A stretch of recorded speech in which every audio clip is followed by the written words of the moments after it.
Taking only my valuables, I dash out of the house, running down the busy streets towards the train station. I run up the stairs of the station. At the platform, I wait for the train to my hometown as I try to suppress my anxiety. I look around nervously to see if anyone is following me, but I don't even know what I'm running from. I don't know why I've had to give up on the honeymoon I was looking forward to and have ended up being forced to run. But I'm trying to flee from this town as I trusted my husband telling me to run. My name is Megan. I'm an office worker who just turned 30. Despite always feeling like a newcomer, I found myself in a position to teach others before I knew it, leading a busy life. I have a fiancé, Bob, and we're getting married next year. Bob is my colleague at work, and 3 years younger. He's so mature and reliable that my colleagues often tease me, saying, "We can't tell who's older." He's a man who commands trust from superiors and subordinates alike, handles household chores flawlessly, and I think he's an ideal partner for marriage. Except for one thing. One weekend, we needed to visit my in-laws' house together. As we opened the door to the living room, 2 women are relaxing, sipping tea. "Welcome home, Bob." "Welcome back, Bobby." Ignoring me completely, the women greet him with sparkling smiles and Bob sighs. Why's Catherine here again? "Well, Catherine is like a daughter to us, right?" "Right, Mom? Oh, if I become Bobby's wife, I'll really be your daughter." "Oh, how wonderful." Bob sighs again as my mother-in-law and Catherine start giggling and making a fuss. I was filled with the urge to go home right then and there. Catherine is a neighbor of my in-laws and Bob's childhood friend. They've been close since they were babies, up until high school. Catherine has beautiful eyes and a slender figure, and with her expertise in acting cute, she's the type of girl that men can't leave alone. For some reason, she's fixated on Bob. And it started right after Bob told his parents about our engagement. She's been aggressively texting Bob, inviting him out for drinks, and whispering things like, "I'll feel sad if you get married," and "Didn't you propose to me when we were little?" I felt uneasy at Catherine's assertiveness and asked Bob if he was interested in his cute childhood friend. To that, he made a disgusted face. "She juggled 5 guys at once in the soccer team in high school. In college, she seemed to only date men who had girlfriends or wives. I'm too scared to marry a woman with no sense of chastity like that." Well, you're right. I was taken aback by Catherine's lack of fidelity, but relieved to know that Bob was not swayed by her.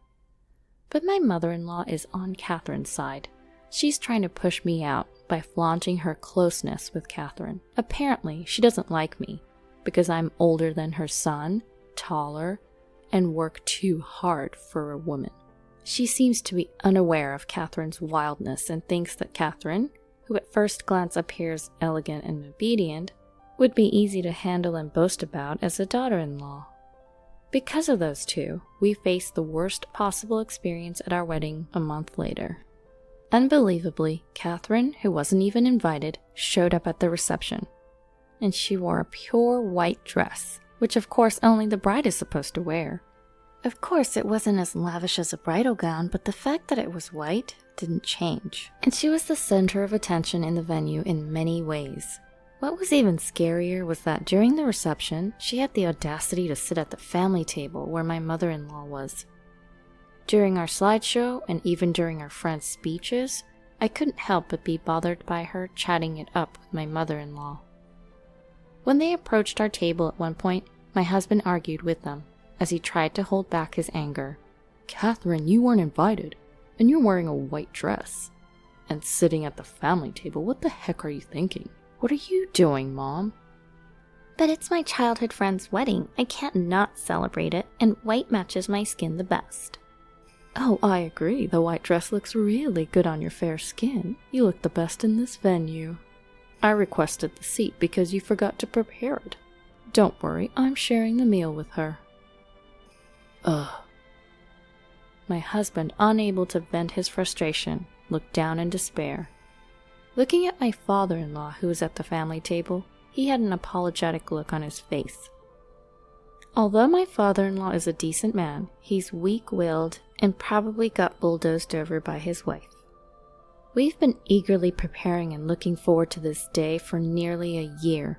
It's so frustrating I feel like crying, but if I cry now, it will only please these two. I'm not going to show them my tears. When I raised my face and smiled at Catherine, I saw the corners of her eyes twitch.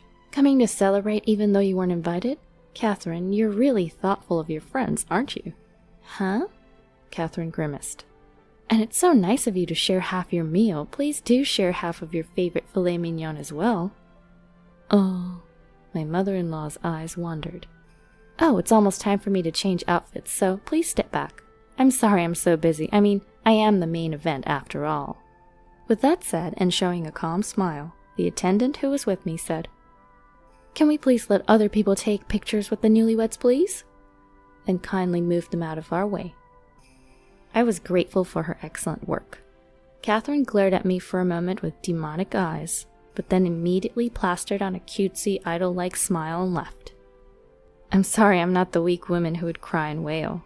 Thanks to the excellent attendant and the staff, the reception turned out all right.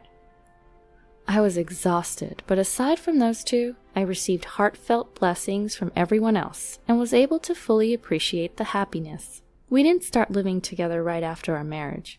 Since job transfers are announced at the end of the fiscal year, we thought it would be safer to find a new home afterwards. So, for our honeymoon trip planned 2 weeks after the wedding, we each planned to leave from our own homes and meet up at the airport. Once we start living together, there'll be fewer chances for rendezvous, so I thought it'd be fun to do something that feels like we're still dating. The destination for our honeymoon is Italy. My mind was filled with the allure of Italy, especially it being my first overseas trip. I was thrilled and excited each day leading up to it. However, my excitement was about to be ruined by the two.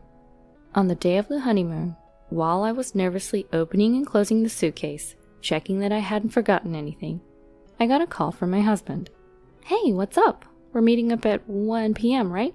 I'm sorry. Huh? Contrary to my easygoing self, my husband screams in a desperate voice. We have to cancel the honeymoon. Please don't come to the meetup spot. What? Listen, don't leave the apartment. No, actually, leave right now and go back to your parents' home, please. Wait a minute, what's going on? I'm sorry, I'll explain later. Just leave right now. Stunned, I stare at the phone after being abruptly disconnected. I have no idea what's going on, but my good mood has suddenly gone down the drain after hearing my husband being frantic. Could he possibly be involved in some sort of crime? The mere thought sends chills down my spine. With my legs about to buckle from all the anxiety, I force myself to move and decide to return to my parents' home as per my husband's instructions. Naturally, my parents are in a panic. Their daughter, who was supposed to be going on her honeymoon, has come home with a pale face. Seeing the disgraceful behavior of my mother-in-law at our wedding, they were even more worried. Even if I wanted to explain the situation, I too was at a loss because I didn't know why I was there. Then I got a call from an unknown number. I sensed something was not right. It was the police. Fearing that I was indeed involved in a crime, I pressed the answer button with bated breath. The police officer, with a much softer voice than I expected, explained why he had called. We got a call about a couple of women screaming and banging on your apartment door. They seemed quite agitated, so we took them into custody. The older woman claims to be your mother. What? Wait, me? Because I had put the call on speakerphone, my mother, who was listening next to me, let out a bewildered shout. Even the police officer on the other end, hearing my mother's voice, seemed taken aback with a surprised, "Huh?" I was dumbfounded for a moment, but I soon realized who the older woman was. It was my mother-in-law, and I assume Catherine is with her too. I don't know why they came to my house on the day of our honeymoon, but I'm sure they're the reason my husband was panicking. Our flight was now hours ago. Because of these people, our honeymoon is gone.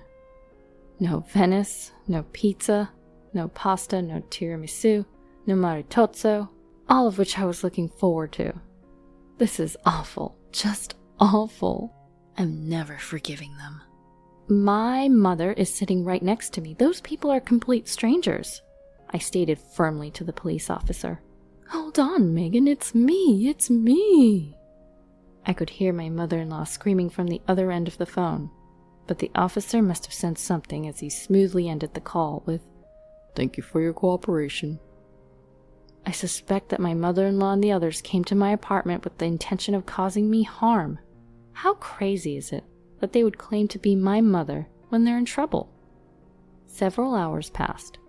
My husband showed up at my parents' house late into the night. As I suspected, the ones who were held by the police were my mother-in-law and Catherine. Somehow, they found out that we were meeting at the airport, and they had planned to stop me from going to Italy. Then, Catherine planned to run up to my husband, waiting at the airport, and lie to him, saying, "Your wife has run off with another man," planning to comfort my distraught husband, and maybe even take my place on our honeymoon and deepen their relationship. I wonder if they really thought they could easily take my place right before departure. It's not like this lie wouldn't be exposed when we returned from our honeymoon.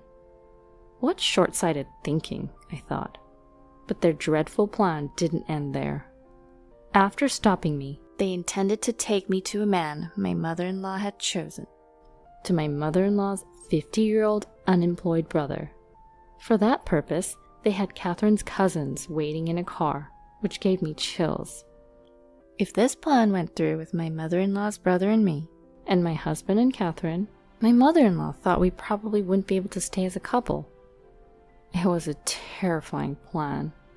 How my husband found out about this terrifying plan was thanks to my father-in-law.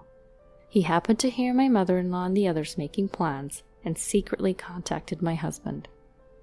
My husband was planning to do a little work before heading to the airport, so when my father-in-law called, he was still at work. He immediately called me in a panic. By the time he delegated his work to a colleague and arrived at my apartment, my mother-in-law and the others had apparently already been taken away. After that, he went to the police with my father-in-law, sorted out various things, and finally managed to get here. My husband apologized profusely for the actions of my mother-in-law and the others, and for our cancelled honeymoon. He did everything he possibly could, and seeing how worn out he had become in just one day, I couldn't bring myself to blame him. But I will never forgive my mother-in-law and Catherine. I will never forgive them no matter what. From that day on, I switched from defense to offense. First, I claimed for the cost of repairs to my apartment door that they had destroyed, various fees to the management company, and the cancellation fees for the honeymoon. Apparently, they were enraged, thinking I was playing hooky and kicked the door, and even hit it with a nearby fire extinguisher. The door was a new high-end one that I had just replaced, so the repair cost was high. I also had splurged on the honeymoon, so everything in total came close to $20,000. Of course, they resisted. No, I'm not the one to blame. It's Bob who won't admit he loves me. All I wanted was your happiness, Bob. Huh? I get it. Bob, you really are kind. If you're not willing to pay, we're going to court. Court? If we go to court, we'll also pursue the fact that you tried to kidnap my wife. The costs and the amount claimed are likely to increase. At the mention of the word court, the mother-in-law began to tremble and Catherine began to sob. But Bob, you forgive me, right? I'm your precious girl, aren't I? I'll never forgive you. Eek! Catherine let out a small shriek at the cold glare of my husband. But I love you so much, it's cruel. You do love me too, don't you, Bob? There's no way I could love a woman who casually dates 5 guys at once or goes out with a married man. What? 5 guys? The mother-in-law looks at Catherine in shock. I also back up my husband. You say you love Bob, but you only started saying that after he and I got engaged, right? Even if you're not interested in a man, you suddenly want him when he's someone else's. The mother-in-law glares at Catherine. She must have hit a nerve. Catherine's eyes dart around in panic. Then she points at my mother-in-law and shouts, "You're the main culprit. She tried to use me because she didn't like her daughter-in-law." Oh my, you're trying to pin the blame on me? Bob, this woman led me astray. I tried to stop this terrible thing. What? The two began to argue fiercely, as if they're about to grapple with each other. The two of them, who had been so friendly, have suddenly broke up. What a fragile friendship. In the end, Catherine's parents and the father-in-law intervened, and it was decided to split the claim amount exactly in half. Catherine's parents, who had not noticed their daughter's disgraceful behavior at all, were very apologetic. We brought in a lawyer and filed a restraining order for Catherine and the mother-in-law. Of course, the mother-in-law refused in tears, but their plan was so malicious, even though it was foiled. Neither I nor my husband intended to forgive them. 3 years later, we were living peacefully with our newborn child when a man visited our home. The man, who was stylishly dressed in an expensive suit, introduced himself as Catherine's fiancé. I went back to Catherine's parents' house to say hello, and I happened to meet one of her classmates who told me, "Wasn't she supposed to steal Bob?" Oh. My husband, hearing Catherine's name for the first time in a long time, face palms. The classmate Catherine and her fiancé met must have attended our wedding and seen Catherine's disgrace. I thought it was a joke, but I was concerned about Catherine's pale face. I'm sorry, but I had it investigated. You and Catherine were childhood friends, but you're not dating now, are you? Of course not. We've never even dated. When my husband emphatically said this, the fiancé looked relieved. But she might be dating someone other than me. What? The Catherine I know is the type who dates a different guy every day of the week. What? Even though she wasn't invited to our wedding, she showed up wearing a white dress and brazenly sat at the family table. No way. I think if you're going to investigate, you should widen the scope, not just me. All right. Catherine's fiancé responded in a faint voice, then staggered away from our house. It seemed they really did carry out an investigation afterward, and Catherine's history with men embarrassingly came to light. It turns out Catherine's fiancé was the son of a somewhat prominent CEO, and the entire family was furious at Catherine, who had falsely portrayed herself as a chaste woman. Apparently, she had been dating several men while engaged, and not only was the engagement called off, but she's also apparently being sued for damages. If she hadn't let her desire to steal someone else's man get in the way of our wedding, she might have made it to a life of luxury without anyone finding out. Well, her true nature would have been exposed eventually. But this is way too much poetic justice. My mother-in-law seems to be fretting over not being able to meet her first grandchild. She's apparently watching with bated breath as my father-in-law cheerfully brings baby supplies over to our house. There have been several instances where baby clothes were sent via my father-in-law, but I sent them back without even looking at them. Catherine was dumped by her fiancé and drowning in debt, and my mother-in-law was unable to see her beloved son and grandchild. Right now, them being neighbors, they seem to get in a catfight every time they see each other. The neighbors who have to witness these ugly disputes are certainly not enjoying it. Hey Megan, how about we visit the Miami Seaquarium on the second day, and on the third day, let's head to Key West. I heard there's the Overseas Highway. Sounds beautiful. I also want to eat seafood at a Cuban restaurant. I want to swim with the fishies. This year, as our son turns 3, we're planning to take the honeymoon we never got to have. Our destination is Florida. The main goal is to show our son dolphins. Of course, we also plan on trying all the food specialties like Cuban food. We haven't given up on Italy, which we had to put off because our son was still too young. It may be far off in the future, but if it's with my husband, we can make it happen. All because I feel so content and happy every day.